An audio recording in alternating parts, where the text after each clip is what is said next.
Bienvenue dans cette conférence, plutôt, excusez-moi, bienvenue dans cette salle virtuelle de formation où nous allons parler des objections.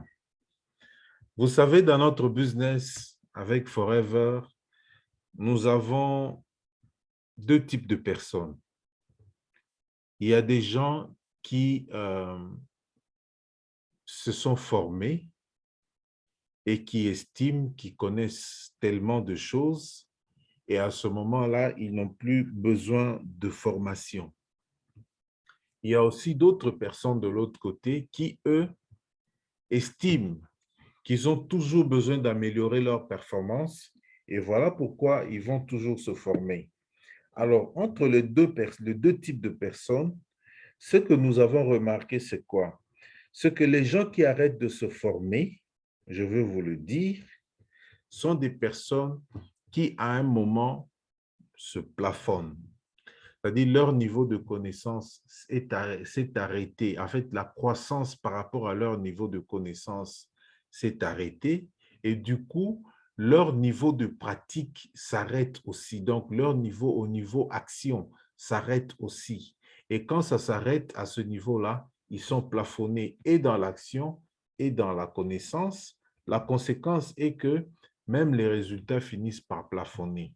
Et un résultat qui plafonne, finit toujours par commencer à, comme on dit, à aller en décrescendo, c'est-à-dire à commencer à baisser. Et c'est ce qui arrive, c'est ce qui est arrivé, c'est ce qui arrivera toujours. Alors, personnellement, j'aimerais bien rester dans des formations et continuer à grandir et à chercher toujours ce qui me fait grandir. Voilà pourquoi aujourd'hui, après avoir fait l'expérience et après avoir aussi été formé par d'autres personnes, j'ai estimé que la formation sur les objections, après avoir parlé de la compétence clé qui est la prospection, après avoir parlé de comment il faut inviter efficacement, j'ai choisi aujourd'hui de parler des objections, mais en principe, je devais choisir comment présenter une opportunité, comment faire le suivi, ça va venir, mais j'ai estimé qu'avec la vitesse avec laquelle nous prenons les choses, il est important de pouvoir parler des objections. Parler des objections aide tout le monde à comprendre que nous tous, nous rencontrons les mêmes problèmes et que beaucoup de personnes ont déjà réfléchi sur ça avant nous et que cela ne soit pas quelque chose de nouveau. Alors, définissons d'abord les objections parce que ça va nous aider à mieux comprendre de quoi nous parlons. Une objection est d'abord un argument pour réfuter une opinion ou une affirmation. C'est-à-dire, il y a une affirmation qui est donnée et on ajoute, quelqu'un d'autre amène un argument pour dire que celui-là est mauvais et celui-là n'est pas à considérer, quelque chose comme ça. C'est souvent utilisé en droit, cette façon de voir les choses. Une objection, c'est aussi ce que l'on allègue pour ne pas faire quelque chose. C'est-à-dire, il faut faire une chose X, mais je vais ajouter une affirmation, une allégation pour que je ne fasse pas ce qu'il faut faire. Et en fait, en marketing relationnel ou dans le commerce en général, lorsqu'on parle d'objection, on voit justement toutes ces allégations, ou bien comme on dit, sous toutes ces oppositions que l'on met pour ne pas avancer, soit pour ne pas acheter un produit ou pour ne pas se faire parrainer. Et ça, c'est important. Alors, pourquoi nous devons parler des objections? Parce que je sais que chacun de nous ici dans cette salle virtuelle a déjà fait l'expérience des objections. Mais le problème qui se pose, c'est la manière de répondre aux objections, c'est l'attitude qu'on a face aux objections. Et ça, c'est important. C'est très important même. Ça conduit même notre business. Vous êtes un chef d'entreprise en marketing relationnel, vous avez besoin de construire votre entreprise, soit en vendant des produits et en parrainant d'autres personnes. Il s'avère que lorsque vous présentez l'opportunité à quelqu'un, il est question de faire le suivi, vous rencontrez des objections. beaucoup de personnes abandonnent de faire le suivi parce qu'ils rencontrent des objections. Autre chose que je vais dire ici, c'est que les objections, on ne les voit pas quand on prospecte. Je voudrais être clair. C'est très rare qu'il y ait des objections quand on prospecte. Ça peut être un rejet carrément. Les objections, on ne les voit pas quand on invite. Ça peut être des excuses pour ne pas participer. Mais généralement, les objections, on les voit pendant les négociations. Et quand est-ce qu'il y a négociation? C'est lorsque je vous ai présenté l'opportunité et que maintenant, il faut faire le suivi pour passer à l'autre niveau. Maintenant, c'est dans ce dialogue-là que je vais noter des objections qui viennent de vous. Il y a des moments que les mêmes objections peuvent venir directement dans la prospection. Et donc, toutes ces affirmations à tendance négative sont des objections. Les objections ne sont pas toujours un rejet. Les objections ne veulent pas dire que la personne a dit non. Les objections ne veulent pas dire que cette personne ne veut pas de mon opportunité. Les objections veulent dire aussi que cette personne, que j'ai suscité une curiosité chez cette personne, alors il voudrait en savoir plus. D'où nous avons une attitude à avoir face à une objection. Et c'est comme ça que, avant de dire réellement comment il faut répondre aux objections, nous devons savoir que la première règle, c'est l'empathie. L'empathie veut dire quoi? Se mettre à la place de l'autre. Ce qui nous arrive, c'est que nous voulons que l'autre nous rejoigne, l'autre se mette à notre place, qu'il comprenne notre souci de pouvoir le parrainer et de construire une affaire rentable.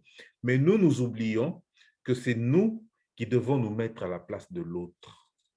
Rappelez-vous que j'avais dit, lorsque nous faisons la prospection, nous devons nous présenter comme des consultants, quelqu'un qui offre quelque chose à une autre personne qui est peut-être en difficulté, de manière à pouvoir lui présenter l'opportunité. Mais alors ici, lorsqu'il s'agit d'une objection, rappelez-vous toujours que la première chose qui doit venir dans votre tête, c'est que vous devez vous mettre à la place de l'autre. C'est ça qu'on appelle l'empathie. Mettez-vous à sa place, sentez ce qu'il ressent, vivez ce qu'il vit et vous allez avoir plus de facilité de lui répondre. Deuxièmement, lorsqu'il s'agit des objections, restez serein. Ne vous alarmez pas, ne paniquez pas. Ne soyez pas dans une position défensive. Soyez serein. Alors, c'est votre assurance-là, votre sérénité qui va faire en sorte que votre réponse puisse convaincre votre prospect. Troisièmement, je viens de le dire, ne pas avoir l'attitude de défense. Lorsqu'on répond à une objection, vous n'êtes pas en train de vous défendre. Vous n'êtes pas en train de chercher à tout prix à convaincre l'autre, à donner des arguments qui vont changer la vie de l'autre, comme si vous étiez vraiment en train de vous battre contre lui. Répondre à une objection, excusez-moi, ne veut pas dire chercher les arguments pour convaincre à tout prix. Non. Vous n'êtes pas en train de chercher les arguments du monde pour convaincre en tout prix. Vous êtes en train de répondre. Une objection, on répond. On ne cherche pas des arguments solides ou dire des arguments irréfutables pour dire je dois à tout prix convaincre cette personne. C'est ce qui fait que souvent quand nous parlons de business avec des prospects, ceux qui hésitent commencent déjà à vous sortir les verbes convaincre. Donc ça me demande de convaincre les gens. Alors le verbe convaincre le bloque parce qu'il estime qu'il ne peut pas convaincre. Utilisez la même formule dans votre réponse ou adaptez cette formule à votre style et en fonction de votre prospect.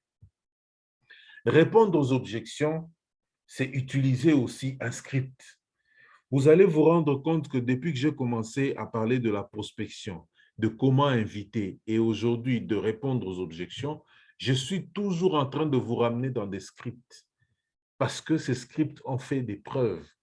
Ce pas des scripts que j'ai conçus, c'est des scripts que moi aussi j'ai pris, que j'ai utilisés. Je me suis rendu compte que ça donne des bons, d'excellents résultats. Et donc, finalement, ici, vous allez découvrir aussi quelle est la formule que nous avons tous appris pour pouvoir répondre aux objections.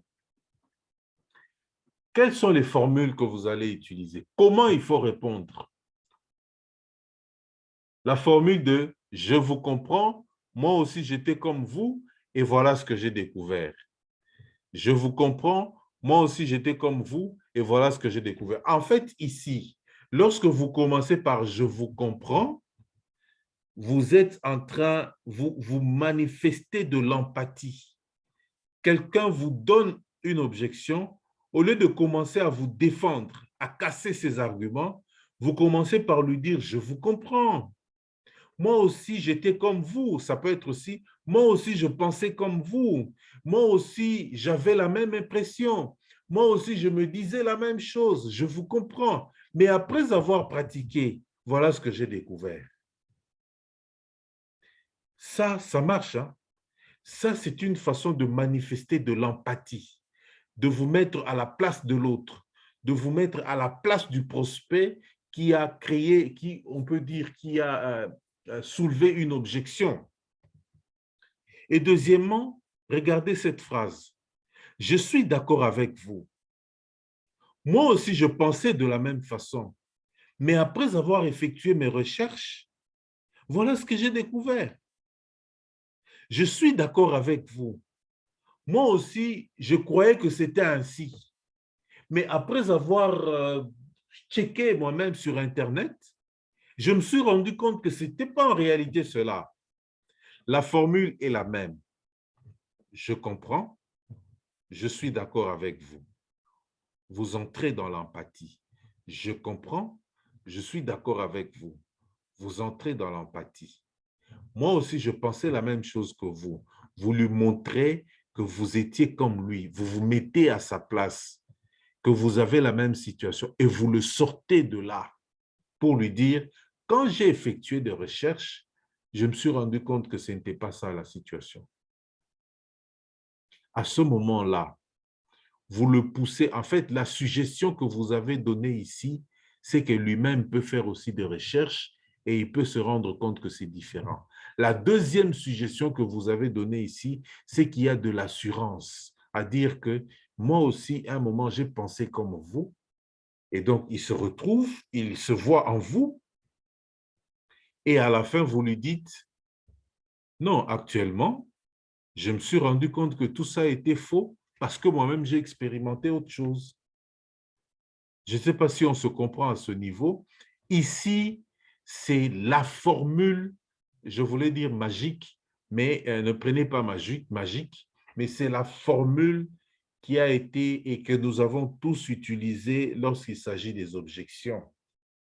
Je voudrais vraiment que, à la fin de cette formation, que vous soyez capable non pas seulement de répondre aux objections, mais surtout capable de pouvoir utiliser cette formule et faire en sorte que votre prospect se rende compte que vous n'êtes pas en bataille contre lui. Parce que quand vous utilisez cette formule, il va vite comprendre qu'il n'y a, il y a pas une contradiction. Il va vite comprendre que il y a pas, on n'est pas en opposition. Lui va se rendre compte que vous étiez comme lui. Il se voit en vous et il fait le mouvement inverse de sortir de là et de comprendre. C'est comme ça qu'il va chercher à ouvrir les yeux et à comprendre votre réponse. Donc, à ce niveau ici, c'est d'abord la formule. À ce niveau ici, c'est d'abord le script que vous prenez. C'est d'abord ceci qui va vous aider à pouvoir mieux répondre aux prospects. Et donc, après cela, j'ai pu rassembler presque 11 objections qui vont vous permettre de vous retrouver peut-être, il y a eu un moment, on vous a balancé une question, on vous a donné une réponse, vous étiez paniqué, vous étiez dans la défensive, vous avez eu mal au cœur, etc. Et aujourd'hui, lorsque vous aurez la même réponse, n'ayez plus mal au cœur, ne paniquez plus, soyez serein, prenez la formule, dites à la personne, je vous comprends. Moi aussi, je pensais de la même façon. Mais après avoir fait mes recherches, voilà ce que j'ai trouvé. Après avoir expérimenté autre chose, voilà ce que j'ai trouvé. Et, et quand vous dites voilà ce que j'ai trouvé, vous commencez à relater maintenant la réponse. Vous commencez à donner maintenant la réponse au prospect. Et le prospect va se rendre compte que oui, effectivement, messieurs, en fait, quand vous utilisez cette formule, vous le préparez. Vous le préparez à vous accepter et à accepter ce que vous dites. Et à ce moment-là, vous allez rentrer chez lui et vous allez commencer à échanger et ce sera un dialogue et il n'y aura rien qui va faire que les gens se battent. Nous allons partir maintenant avec quelques principales objections. Je voudrais vous demander, mes chers amis, pendant que je vais commencer à parler, vous allez noter les objections que vous connaissez, peut-être que je ne vais pas évoquer ici, et à la fin de la présentation, nous allons y revenir, c'est-à-dire je vais vous donner la parole, vous allez ajouter les objections que vous connaissez, que vous avez expérimentées, que moi je n'ai pas mentionnées ici. La première objection, c'est la pyramide. Ce sont des pyramides. Ce que vous faites là, c'est la pyramide, non? Oui, je comprends, vous m'expliquez ce modèle, c'est un modèle pyramidal, ou comme on dit, un modèle pyramidal. Non, je comprends ce business, ce sont des pyramides. Je crois que vous avez déjà entendu parler de ça, moi oui. Il y a eu même une dame, après m'avoir dit que c'était des pyramides, elle est même partie, elle n'a pas voulu m'écouter, c'est-à-dire là, la conversation était finie, elle était fermée. Nous étions... donc, elle n'a même plus voulu me répondre, elle est partie. Et donc là, je ne pouvais même plus répondre à l'objection. Et quand quelqu'un vous dit c'est la pyramide, il faut lui dire la même chose. Je vous comprends. Moi aussi, à un moment, je pensais que c'était des pyramides, des systèmes pyramidaux. Mais après avoir recherché, je me suis rendu compte que le marketing relationnel n'est pas un système pyramidal. Et à ce moment-là, c'est ici que je vais commencer. Je ne vais pas reprendre les formules, les deux formules, mais je vais commencer à vous expliquer simplement la manière de répondre aux objections. C'est à vous d'intégrer ça dans la formule de manière à être prêt à répondre aux différents prospects. Alors, lorsqu'on parle de pyramide, je voudrais que vous puissiez retenir qu'on n'appelle pas pyramide comme la pyramide que j'ai mis devant vous, mais on appelle pyramide de Ponzi. Lorsqu'on parle de pyramide de Ponzi, il faudra comprendre, regarder le sommet pour dire que le sommet reste le sommet. La personne qui est au sommet, c'est la personne qui gagne beaucoup d'argent. Et ceux qui viennent après, ils gagneront jamais beaucoup plus que celui qui est au sommet. Ça, c'est une caractéristique de pyramide. Ce n'est pas la situation en marketing relationnel. Parce qu'en marketing relationnel, vous pouvez venir 3 ans après une personne et commencer à gagner plus d'argent que lui. Deuxièmement, lorsqu'on parle de pyramide, généralement, vous allez vous rendre compte que en parlant de pyramide, il n'y a pas de produit. Dans les pyramides, il n'y a pas de produit. Dans les systèmes pyramidaux, il n'y a pas de produit. On vous dira seulement, venez amener un montant, vous donnez le montant, et puis ensuite amener 2 personnes qui ont le même montant, et puis 3 personnes qui ont le même montant. Les gens trouvent ça tellement facile, ils disent ça se multiplie. Oui, dans un premier temps, vous allez vous rendre compte que ça se multiplie, mais c'est des systèmes qui arrivent toujours à s'asphyxier. C'est quand vous avez expliqué cela, vous allez montrer maintenant à l'autre, au prospect, que notre système en marketing relationnel est que nous ne sommes pas payés parce que les gens sont en train de mettre de l'argent. Non, nous sommes payés parce que quelqu'un a acheté ses produits et quand il achète ses produits, moi, j'ai un pourcentage, une commission, exactement comme n'importe quel vendeur gagne un bénéfice. Et donc, il n'y a rien de pyramide. Et vous pouvez venir après et commencer à gagner plus d'argent. Parce que dans les systèmes pyramidaux, celui qui est venu avant gagnera toujours plus d'argent. Ça, c'est un élément. Maintenant, l'argument de Robert Kiyosaki par rapport aux pyramides, c'est comparer un système traditionnel d'emploi dans une entreprise où vous avez un directeur avec ses subalternes, ses collaborateurs, et le directeur reste directeur.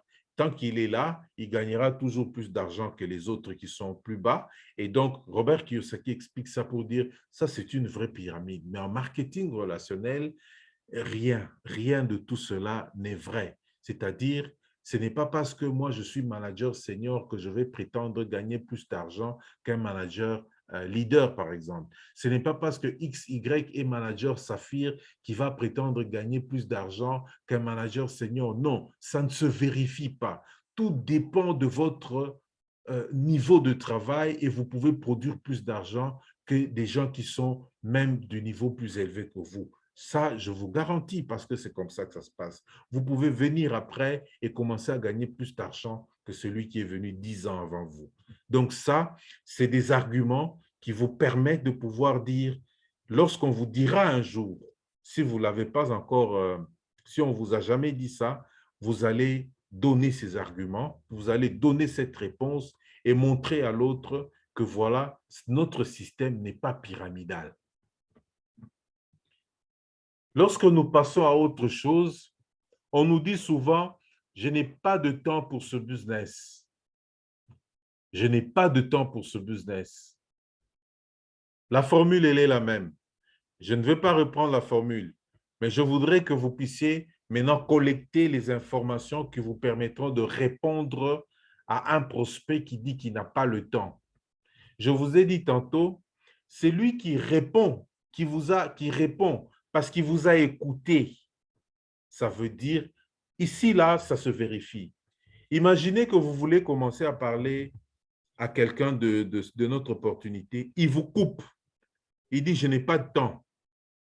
Ça s'appelle rejet. Hein? Il dit, je n'ai pas de temps pour. Ça s'appelle rejet. C'est-à-dire, il ne vous a pas donné l'occasion de pouvoir lui présenter l'opportunité. Mais lorsqu'il vous a écouté, et après, il dit qu'il n'a pas de temps pour ce business, ça veut dire que vous avez suscité une curiosité. Il a trouvé que c'est quand même intéressant, mais il vous dit qu'il est toujours à court de temps. Il ne voit pas à quel moment il va faire ça. Alors, à ce moment-là, demandez-lui l'autorisation de pouvoir vous expliquer un peu pendant 30 minutes, demandez 30 minutes et demandez si vous pouvez lui expliquer un peu comment il peut trouver le temps. Si c'est quelqu'un qui n'est pas fermé, il va vous écouter.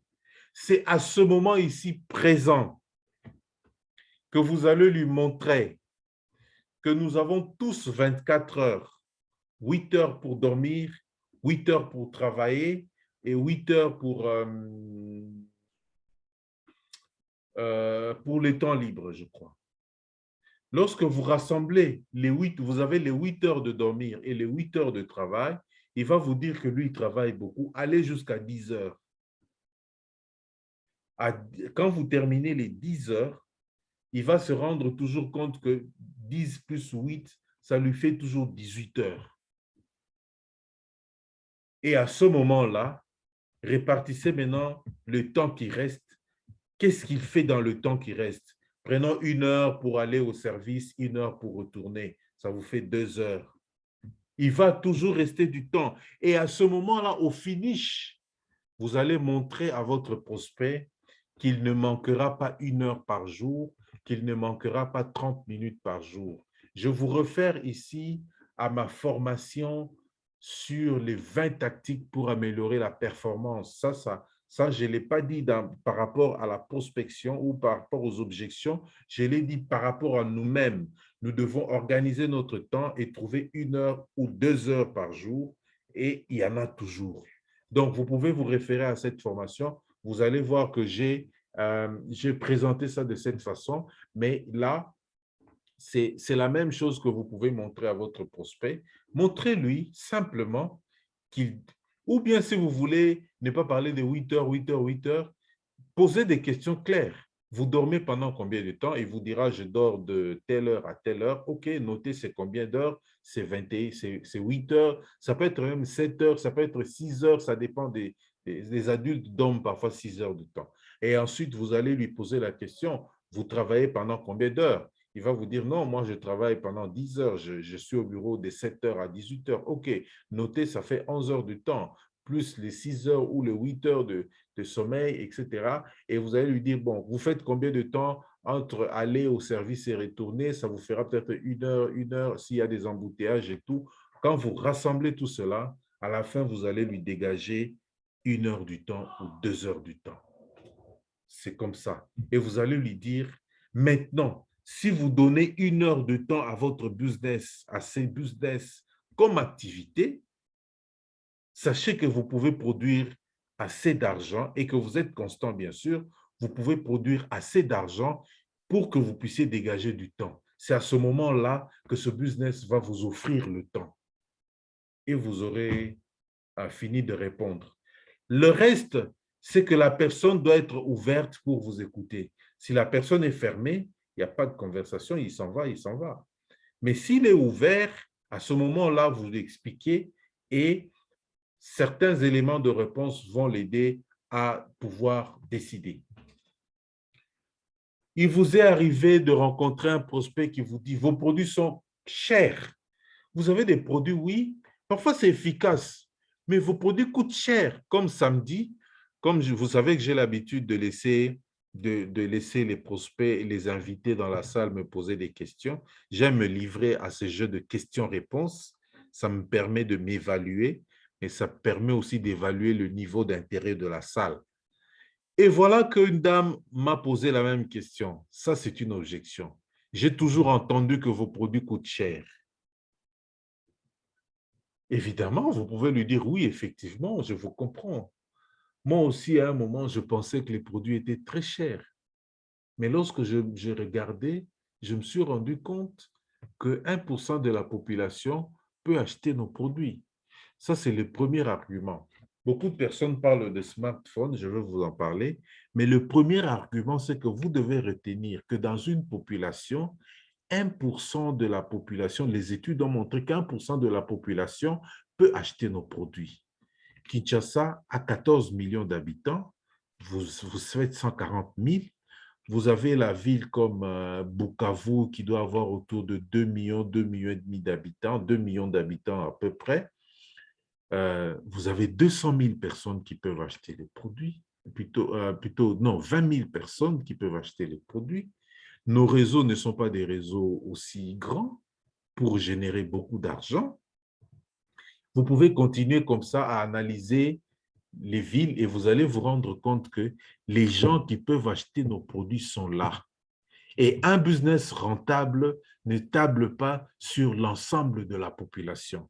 C'est comme ça que j'ai toujours donné cet exemple. Moi, j'ai toujours donné cet exemple de Vodacom. Bon, je ne sais pas, n'importe quelle autre société, société de télécommunication qui veut vendre les smartphones de 1 000 $. S'il dit qu'il veut avoir 1 million de dollars comme chiffre d'affaires, il ne va pas tabler sur 15 millions d'habitants. Il va dire, j'ai des téléphones de 1 000 $. Si 1000 personnes achètent, j'ai 1 million de dollars. Donc, il va chercher seulement 1000 personnes. Dans une population de 15 millions d'habitants, il va chercher 1000 personnes et si 1000 personnes achètent, il a 1 million de dollars. Il va dire que son business est rentable. Son business n'est pas rentable parce que 15 millions d'habitants ont acheté. Le business devient rentable lorsqu'il y a un nombre critique de personnes qui achètent en fonction de vos objectifs. Et c'est à ce niveau-là que vous pouvez facilement répondre euh, à cette objection de produits qui coûtent cher. Je crois que Richard était dans la salle. Richard avait suivi ma réponse et comment on peut arriver à répondre. Soyez toujours souple. Ne soyez pas dans la défensive. Non, non, je vous comprends. Je suis d'accord avec vous. Vous savez, un secret, ce que notre coach nous a appris, c'est qu'il ne dit jamais non à quelqu'un. Et n'ayez pas l'habitude de dire non à quelqu'un. N'ayez pas l'habitude de répondre rapidement. Non, non, non, non, non, non, non, non. Bon, parfois ça arrive, mais il faut chercher à changer cette habitude. Le fait que quelqu'un vous dise que vos produits coûtent cher et que vous lui dites « je suis d'accord avec vous », vous le mettez à l'aise directement. Et vous lui dites « je vous comprends ». Vous le mettez à l'aise directement. Et à ce moment-là, vous commencez maintenant à sortir les arguments. La dame, là, quand je lui ai demandé « vous avez un smartphone », elle a dit « oui ». Et quand je lui ai demandé pourquoi elle a acheté le smartphone à la place du téléphone de 20 $, même elle n'avait pas d'argument. Elle a simplement dit qu'elle voulait le smartphone. Vous voyez, c'est à ce moment-là que je lui ai montré qu'elle recherchait les options qui sont dans les smartphones, mais ces options ne sont pas dans le téléphone de 20 $. Ce qui veut dire que le prix du produit a une valeur ajoutée. Vous comparez notre Bright à un autre dentifrice, vous devez être prêt à dire voilà ce qui fait que le prix de notre Bright soit supérieur au prix de ce dentifrice. Et vous avez tous les arguments sur la composition du produit, sur les effets, les bienfaits du produit. C'est à ce moment-là que l'objection de cher peut avoir sa réponse sans problème. Allons encore un peu plus loin. Il vous est déjà arrivé que l'on vous dise « Non, mais il s'agit d'un secte d'occultisme ». Mes chers amis, si on ne vous a jamais dit ça, moi, on m'a dit ça. Et j'étais malade parce que la personne qui m'a dit ça, c'était une personne très proche. Je dis bien très proche. C'est-à-dire, quand je lui présentais l'opportunité, dans mon cœur, dans mon esprit, je me disais, la personne va tout de suite accepter parce que nous sommes tellement proches, je ne vois pas pourquoi la personne va me contredire. Au lieu plutôt d'obtenir cette réponse positive, je suis allé tout droit vers un mur où on m'a balancé cette objection. J'ai essayé, comme on dit, de répondre, mais la personne est restée fermée aussi. Moi, j'ai fait face à des personnes très fermées. La personne est fermée. Aujourd'hui, vous-même, vous avez 1000 façons de répondre à cette objection. Parce que Forever moi j'aime bien le dire, Forever est installé dans plus de 170 pays dans le monde. Dans tous ces pays-là, il y a toutes les religions possibles. Vous avez des personnes qui ont, je peux dire, non pas seulement différentes confessions religieuses, mais différents types de foi. Je ne sais pas s'il faut dire ça comme ça. Et je ne vais pas citer une seule religion, je ne vais pas citer une seule foi, mais vous allez vous rendre compte que de l'Est à l'Ouest, du Nord au Sud, il y a tellement de confessions, il y a tellement de façons de croire que je ne sais même pas moi-même en parler ici. Et Forever, si Forever devait nous mettre dans un truc d'occultisme, on allait tous nous formater dans une même moule. Mais ce qui n'est pas le cas. Et donc, vous pouvez facilement répondre à cette objection. Toujours en utilisant la formule.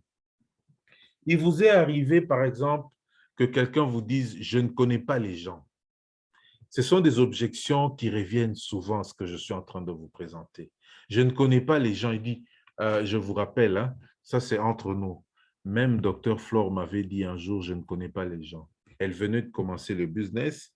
Lorsqu'elle a disparu pendant quelques mois et que je l'ai retrouvée et qu'on a parlé, elle dit, je ne vois pas les gens, je ne sais même pas à qui je vais parler, je ne sais pas à qui je vais présenter ce business. Ça, c'était la réponse qu'elle m'a donnée pour me dire pour me justifier pourquoi elle est partie.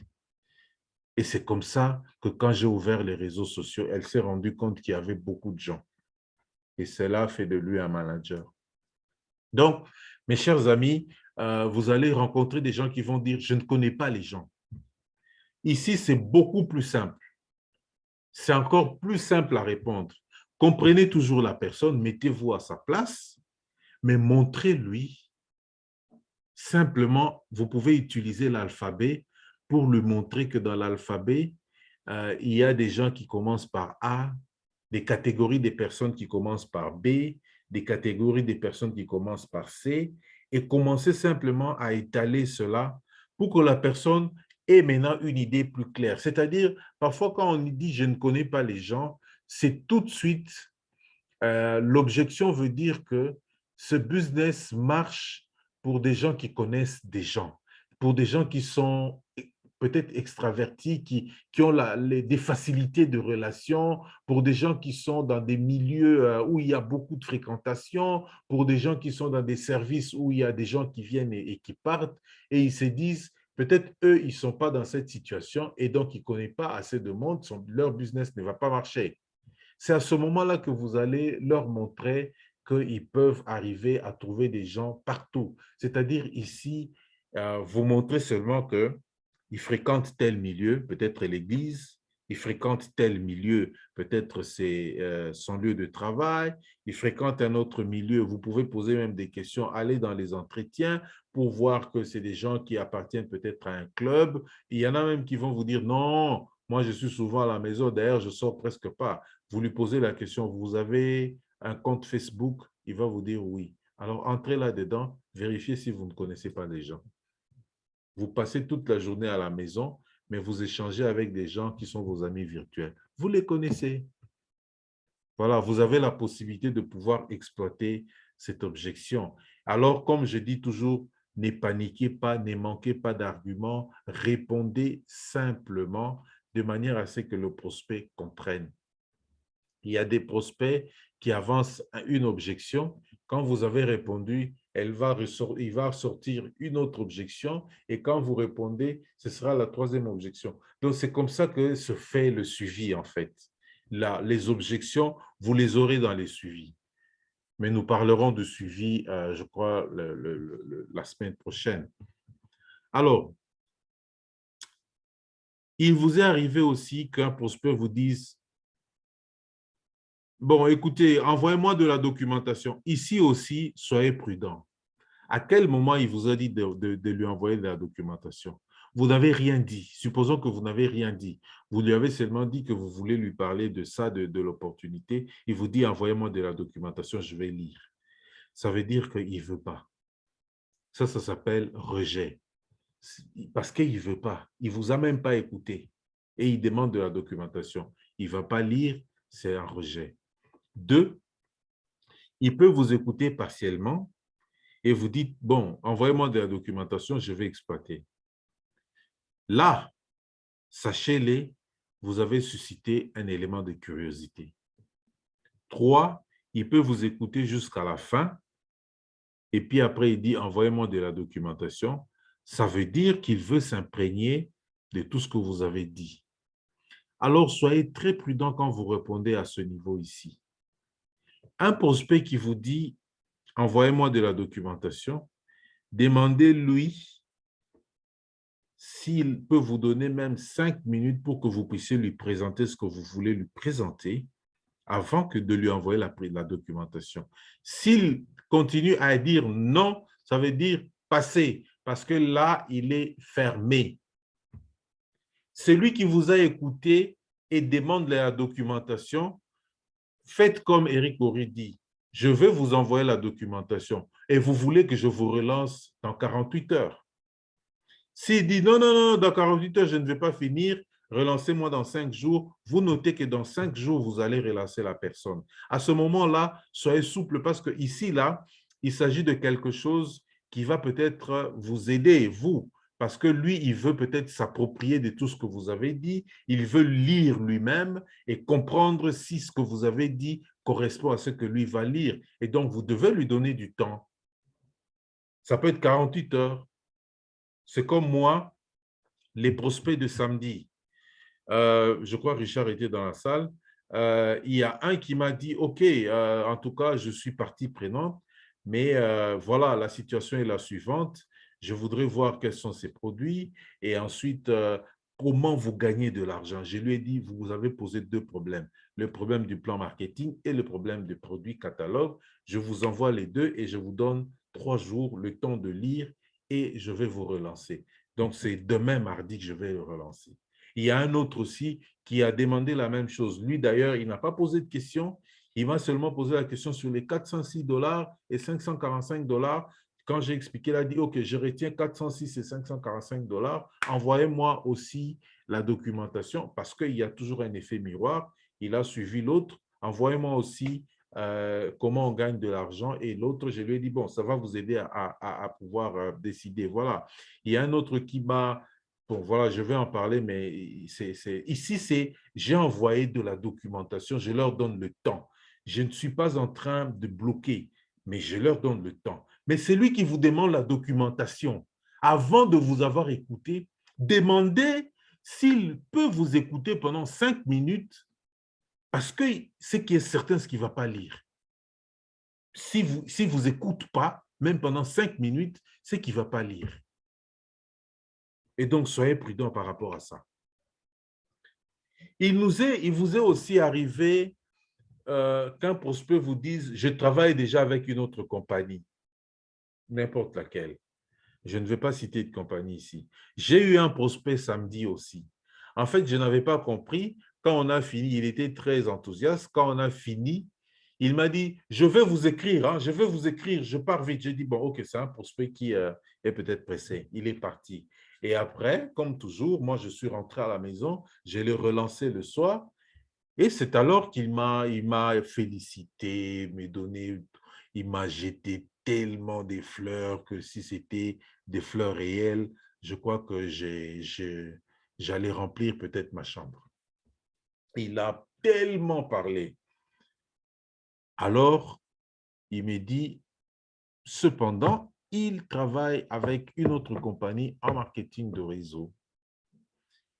Voilà, c'est à ce moment-là que je l'ai laissé continuer à parler d'abord. Et monsieur a donné une brèche. Parce que généralement, quand quelqu'un parle d'une autre compagnie, le premier réflexe que vous devez avoir ou la première action que vous devez mener, c'est de voir dans quelle mesure vous pouvez lui envoyer de la documentation sur notre compagnie. Ça peut être là, surtout cette documentation, je vais vous dire, si dans cette documentation, il n'y a pas de plan marketing, n'envoyez pas. En fait, un prospect qui travaille dans une autre compagnie compare souvent leur plan marketing à notre plan marketing. De deux, la documentation que vous devez envoyer, c'est lié au produit.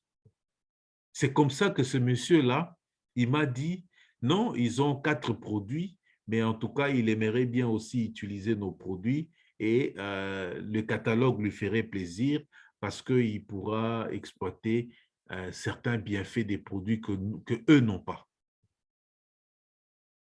La réponse, elle est presque bonne. Et donc, je lui ai envoyé le catalogue et je lui donne le temps aussi. Je lui ai envoyé le plan marketing et je lui donne aussi le temps de pouvoir lire 48 heures généralement. Je relance les prospects.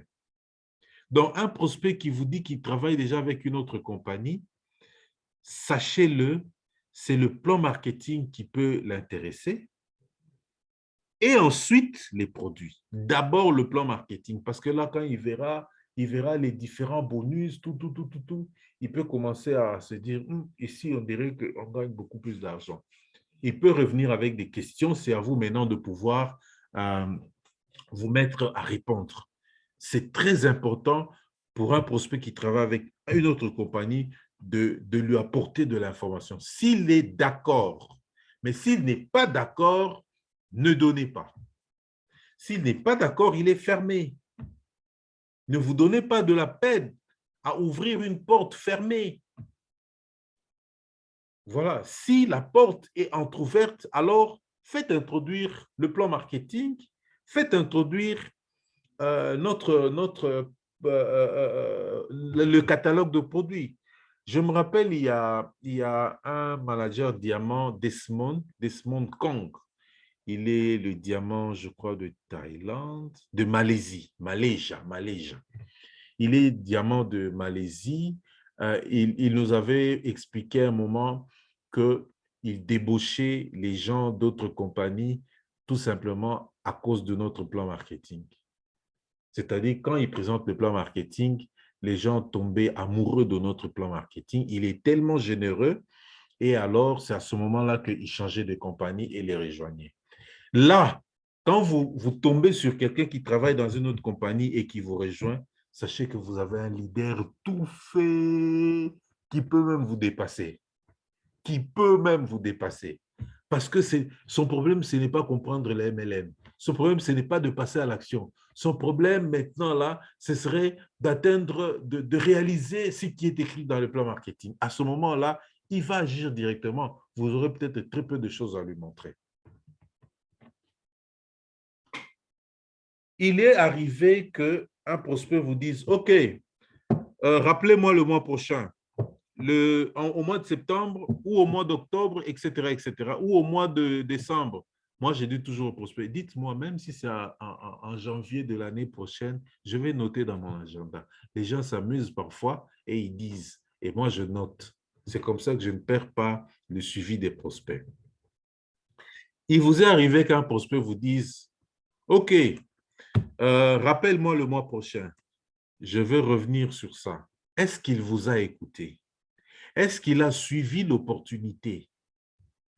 La présentation de l'opportunité, ça peut être en one-to-one ou en salle. Si c'était en salle et qu'il était dans la salle, ça veut dire qu'il peut avoir des éléments qui l'obligent à pouvoir vous renvoyer le mois prochain. Généralement, moi, je creuse dans l'entretien. Je lui demande toujours quel est l'argument, et plutôt quelle est la raison. Quelle est la raison, la motivation pour qu'on y revienne le mois prochain? Bon, malheureusement, dans la majorité des cas, c'est une motivation d'argent. Il y en a qui disent, bon, écoutez, le temps pour moi de réunir le montant. Si c'est quelqu'un qui vous dit que le temps pour lui de faire l'étude du milieu, il faut lui dire, il ne réussira jamais en classe tant qu'il n'est pas inscrit. Moi, c'est ce que je dis aux gens. Tant que tu n'es pas inscrit, tu ne réussiras jamais en classe. Et donc, ton étude de milieu, là, on l'a déjà fait plusieurs fois avant toi. Si tu veux le faire, le mois prochain, quand je reviendrai, je t'apporterai les résultats de mes actions et toi, tu m'apporteras les résultats de ton étude de milieu. Tu verras que tu n'as rien gagné. Donc, c'est des éléments qui permettent à la personne de changer d'avis et de pouvoir se décider vite. Souvent, c'est des gens qui procrastinent. Et quand c'est des gens qui procrastinent, il faut leur montrer que la promptitude, le succès est lié à la promptitude. Décider vite est une caractéristique des entrepreneurs. Celui qui ne sait pas vite décider, qui ne sait pas vite passer en action, il a quelque chose qui va manquer pour son succès. Ça, ce n'est pas moi qui le dis. Moi, je le disais toujours depuis que j'ai commencé ce business, mais quand je l'ai lu dans Réfléchissez, devenez riche de Napoléon Hill, au chapitre 8, Napoléon Hill fait voir que vraiment, les entrepreneurs, les gens qui réussissent sont des personnes qui décident vite et des personnes qui agissent vite. Vous pouvez aller là-bas et vous allez lire le chapitre 8 de Réfléchissez, devenez riche. C'est alors que je présente tout de suite à tout le monde qui me renvoie très loin la possibilité d'agir tout de suite et de pouvoir commencer à collecter les résultats jusqu'à un mois. Si la personne est fermée, moi, je me limite à lui donner l'info. Si la personne tient à son argument, je me limite à lui donner l'info. Et après, c'est à lui de décider. Vous en avez vu, oh, je crois que j'en ai parlé, hein? Oui, bon, je l'ai ajouté ici, des prospects qui nous disent « je n'ai pas d'argent ». Oui, j'étais en train de me dire que je l'avais mis 2 fois, mais je n'ai pas pu enlever l'autre. Donc, les prospects qui vous disent que je n'ai pas d'argent, mes chers amis, je vais reprendre. Généralement, quand quelqu'un dit qu'il n'a pas d'argent, non, l'autre, c'était « je ne connais pas les gens ». Un prospect, quand il dit qu'il n'a pas d'argent, soit qu'il n'a pas vu la valeur ajoutée de ce que vous lui avez présenté. Donc, il n'a pas perçu que ce que vous lui apportez a de l'intérêt. Il n'a pas vu ça. Et donc, vous devez être prudent. Je vous le dis, mes chers amis, ce n'est pas toujours l'argent qui manque. Il n'a pas vu de l'intérêt et pour vous évacuer, il va dire « je n'ai pas d'argent ». Soit c'est un prospect qui, après que vous ayez tout présenté, il manifeste une peur et à ce moment-là, il vous dit il n'a pas d'argent. Mais il y a aussi la possibilité que ce soit un prospect qui n'a pas d'argent tout de suite. Généralement, quand un prospect n'a pas d'argent et qu'il tient à ce business, il ne répond pas par il n'a pas d'argent. Il va plutôt vous dire qu'il va aller chercher de l'argent. Ou bien il va se demander comment je vais trouver de l'argent. Essayez de voir les réponses. Celui qui vous dit je n'ai pas d'argent, il veut tout de suite vous bloquer et vous libérer, quoi. Et donc, c'est à ce moment-là que vous allez lui répondre pour lui dire non, non, non, non, non, non. Je ne vous demande pas de pouvoir conclure notre transaction tout de suite. Je ne vous demande pas de pouvoir aller tout de suite à l'action. Ce que je vous demande, c'est que vous puissiez comprendre la chose et que nous puissions planifier dans le temps quand est-ce que vous allez faire ça. La réponse là, c'est une réponse qui peut le mettre KO parce qu'il va avoir des difficultés à pouvoir dire qu'il n'aura jamais de l'argent toute la vie. Voilà. Donc, vous pouvez lui montrer aussi que même s'il n'a pas d'argent, il peut démarrer un business avec un catalogue. Nous en avons parlé une fois, c'est-à-dire, lui dit qu'il n'a pas d'argent. Mais vous pouvez lui dire, non, écoutez, vous pouvez connaître des gens qui ont besoin de produits pour leur santé et vous prenez leur argent, vous achetez. J'ai eu à dire ça aux gens qui pensaient que s'ils disent qu'ils n'ont pas d'argent, c'est moi qui serais à court d'idées, mais c'était eux qui étaient à court d'idées. C'est à ce moment-là que quand ils se sentent au pied du mur, ils vont dire, bon, écoutez, je vais y réfléchir ou bien quelque chose comme ça, et il disparaît. Au moins, je lui ai donné l'argument. C'est-à-dire, à ce niveau ici, si c'est un prospect de bonne foi, vous allez progresser. Mais si c'est un prospect qui est négatif, vous n'allez pas progresser. Toujours, toujours les objections. Vos produits sont-ils vraiment efficaces? Est-ce que vos produits-là soignent vraiment les maladies? Sachez-le, la personne est en train d'accrocher. Ici, soyez certain que la personne ne vous pose pas la question pour que vous lui dites seulement oui, non. Il veut avoir la valeur ajoutée de votre produit. Il veut s'assurer que vos produits ont une valeur ajoutée comparativement à d'autres produits. Alors, ne vous limitez pas à répondre par oui. Parce que ici, vous devez montrer aux prospects maintenant que vous avez des produits qui ont une valeur ajoutée. Et vous pouvez aller même en donnant des exemples concrets. Parce que ce sont des exemples concrets qui vont l'aider à décider sur l'opportunité que vous lui présentez. Lui, vous lui avez présenté l'opportunité. Il a vu le volet produit. Peut-être il voudrait rentrer dans les produits et saisir votre opportunité. Alors, si votre argument est faible, disons, votre réponse est faible et que vous vous arrêtez à la réponse de oui, nos produits sont efficaces, vous allez rater la personne. Il faut répondre par oui, nos produits sont efficaces. Voilà pour telle situation. Voilà pour tel cas. D'ailleurs, tel produit par rapport à l'autre. Voilà ceci, ce qu'on retrouve dans le marché et le nôtre, etc. Ça suffit. En fait, là, vous allez gagner un prospect qui a peut-être besoin d'acheter les produits, mais qui a peur et qui voudrait s'assurer que ces produits sont efficaces. C'est en fait un prospect qui a besoin de plus d'informations. C'est en fait un prospect qui est presque entré, que vous avez presque conquis, mais il a besoin d'un peu plus d'informations et de garanties sur les produits, de manière à ce que quand il achète, qu'il soit satisfait des produits. C'est ici qu'un FBO montre avec des exemples vrais que ce qu'il est en train de présenter peut donner des résultats. Voilà un peu les objections que je voulais présenter. Et lorsqu'on vous dit, par exemple, parce que ça arrive beaucoup, je dois d'abord parler à ma femme, je dois d'abord parler à mon mari. Rassurez-vous que vous êtes en face d'un prospect qui ne décide pas de lui-même. Un prospect qui doit toujours se référer à quelqu'un d'autre pour décider. Ce genre de prospect, on ne, on ne répond pas à cette objection. On ne répond pas à cette objection. Mais alors, donnez-vous un délai. Dites à votre prospect, d'accord, d'accord, mais alors qu'il vous dise à quel moment vous allez répondre, qu'il vous dise à quel moment vous allez le relancer. Donc, un prospect qui vous dit, je vais d'abord parler à ma femme, donnez-lui le temps de parler à sa femme. Je vais d'abord parler à mon mari, donnez-lui le temps de parler à son mari. Et donnez-vous un laps de temps pour que vous puissiez vous recontacter et alors continuer votre discussion.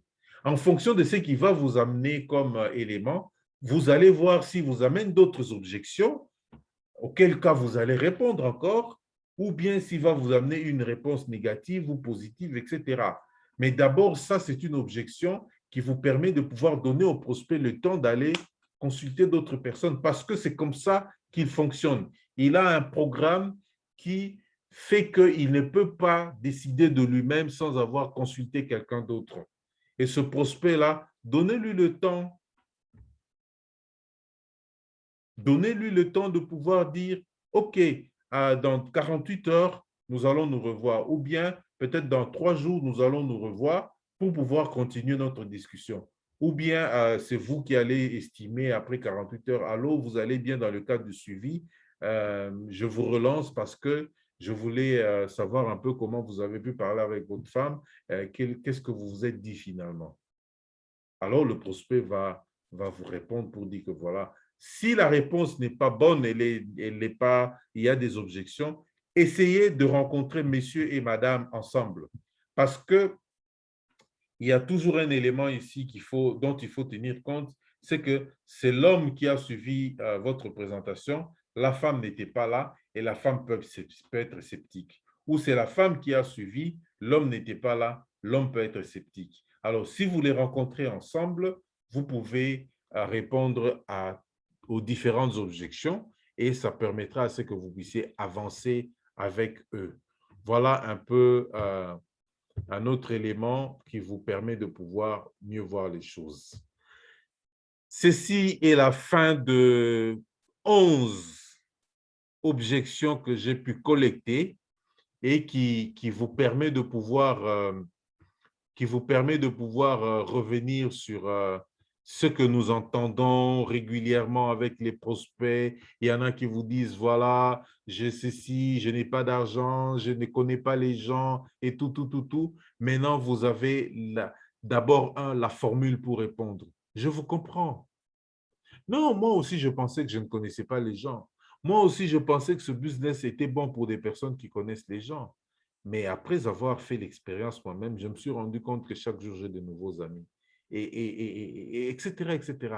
Et vous commencez maintenant à lui montrer comment il peut trouver des amis et de nouvelles, des gens qui doivent parrainer. Donc, c'est un peu tout ça qui fait la beauté de notre business. C'est tout ça qui fait vraiment le développement personnel. Ne soyez plus paniqué face à un prospect. Ne soyez pas dans la défensive lorsqu'un prospect vous balance une objection. Restez serein. Mettez de l'empathie. Mettez-vous à sa place. Dites-lui, je suis d'accord avec vous. Ne répondez pas, non, non, non, non, non, non, ce que vous dites là est faux. Non, non, non, non, nos produits. Non. Oubliez les noms. Oubliez une réponse négative. Dites-lui, oui, je suis d'accord avec vous. Je pensais aussi de la même façon que nos produits étaient chers. Mais lorsque je me suis rendu compte, lorsque j'ai expérimenté, je me suis rendu compte que par rapport à la valeur ajoutée des produits, ce n'est pas cher. Regardez le smartphone Samsung, je ne sais pas où, quel smartphone, 9 ou 10 ou 11 ou 14, par rapport au téléphone de 20 $. Le smartphone 14, là, c'est un smartphone qui a beaucoup plus d'éléments qui vous mettent des gens plus à l'aise par rapport à ce que vous recherchez et ce prix-là convient par rapport à ce que vous cherchez. Et quand vous commencez à présenter des éléments comme ça, vous allez commencer vraiment à travailler sur les objections et vous allez commencer à réussir parce que ça fait partie des choses qui aident les gens à parrainer. Voilà. Donc, ceci me permet de clôturer ma présentation et je vais, comme je fais d'habitude, j'aime l'interaction. Vous avez certainement noté d'autres objections dont je n'ai pas parlé ou vous avez eu d'autres cas que je n'ai pas évoqués ici. Je vais vous donner la parole pour que chacun puisse partager peut-être son expérience ou alors soulever des objections dont nous n'avons pas parlé et cela va vous aider et nous aider à améliorer notre conclusion. L'objectif, c'est améliorer comment conclure avec un prospect pour le parrainage.